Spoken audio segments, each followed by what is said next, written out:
안녕하세요. 오늘은 주양육자들이 우리를 보호하기 위해서 한 메시지이고 또 가르침이었는데, 그것이 우리 인생을 망치고 또 발목을 잡게 하는 금지 명령에 대해서 이야기를 해보도록 하겠습니다. 여러분들의 주위에서도 이런 분들을 볼 수 있죠. 이분은 생각이 없는 것 같아요. 그리고 생각하는 것을 어려워하는 사람, 그리고 스스로 뭔가를 해본 적이 없으면서 또 하려고도 하지 않는 사람, 사람들과의 모임을 꺼려하며 어울리는 것을 회피하는 사람, 유능함에도 성공이나 성취하는 인연이 없는 사람들이 있죠. 늘 약하고 아파서 돌봐줘야 될 것 같은 사람들, 감정을 잘 느끼지 못하고 또 차단한 사람들이 있죠.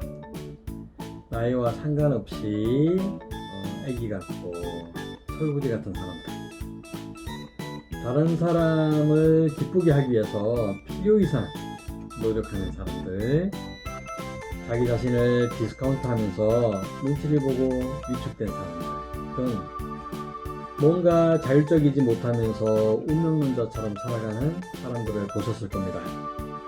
혹 선생님이 그런 모습이라면 오늘부터 시작하는 이 12가지 분모들이 우리에게 내린 금지명령, 즉 주술처럼 벗어나지 못하게 해서 인생이 안 풀리고 꼬이게 하는 것들에 대해서 말씀을 드릴 겁니다. 끝까지 시청하시면 치유와 변화를 경험하게 될 것입니다. 반갑습니다. 성공적인 삶이 되도록 돕고 싶은 성공 메신저 이정상 박사입니다. 오늘도 바라고 원하는 것들 많이 만드시고 만나시기를 응원합니다.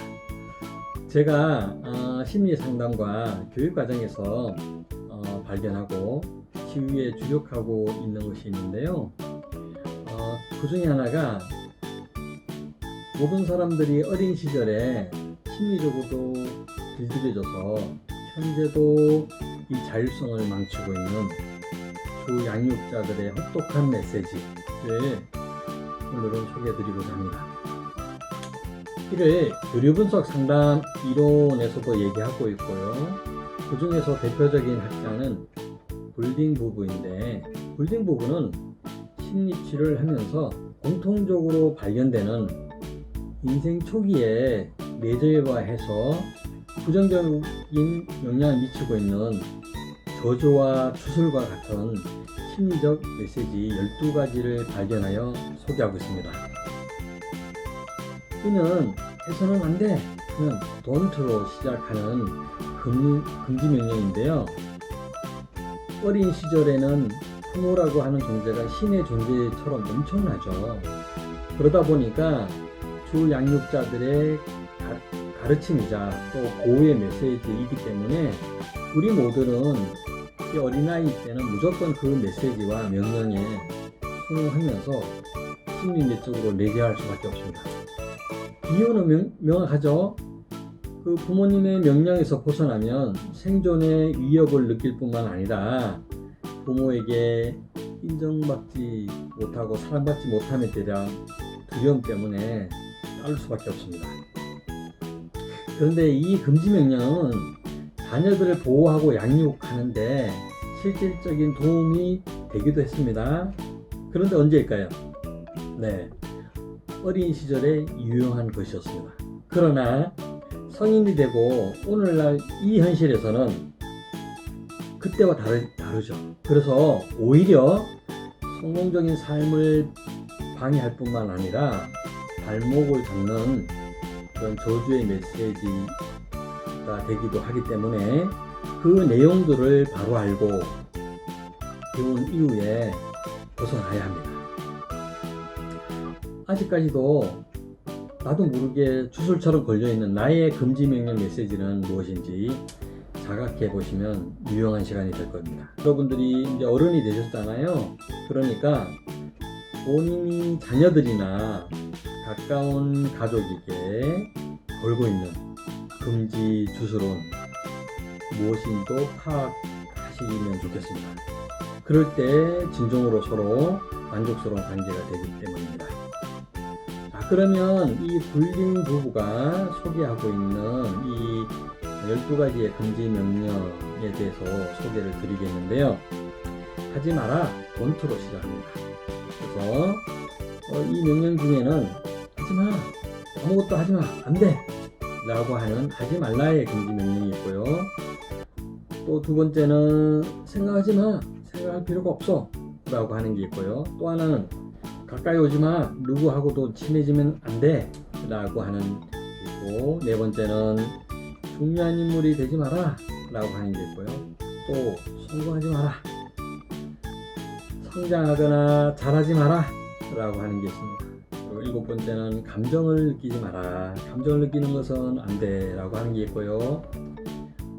애처럼 굴지 마, 아이처럼 굴지 마 또 있습니다. 그리고 또는 건강 또는 제정신으로 살지 말라 라는 명령도 있고요. 사람들과 어울리거나 소속되지 말라 라고 하는 것도 있습니다.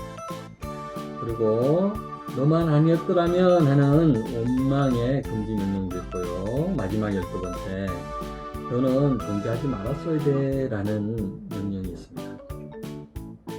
이 12가지 명령은 내용이나 그로 인해서 현실에서 미치고 있는 영향이 엄청난데요. 이 모든 것을 준비하기에는 너무나 시간이 가서 앞으로 계속 나누어서 매번 하나씩 그 내용들을 이야기를 하려고 합니다. 그래서 이제 다시 한번 정리해 보겠습니다. 이 12가지 금지 명령은 뭐냐면, 어린 시절에 심리적으로 부모님들이 나에게 명령을 내린 거예요. 그러다 보니까 나도 모르게 이 심리적으로 내재화하게 되죠. 그러면서 그게 삶의 기준이 됩니다. 그리고 그대로 수용하면서 살아가고 있죠. 그러다 보니 현실에서 여러 가지 문제를 발생시키고 위험에 빠뜨리거나 이 발목을 잡는, 거짓말에도 불구하고 반복하는 주술과도 같은 심리적 메시지들입니다. 어린 시절에 그냥 무조건적으로, 그리고 철떡같이 믿었기 때문에 어른이 된 뒤에도 이것을 깨트리면 안 될 것 같은 두려움에 쌓여 있고요. 그것을 깨트리게 되는 상황이 되면 신체화 증상이 납니다. 식은땀이 나고 심한 경우 졸도를 하게 되기도 하죠.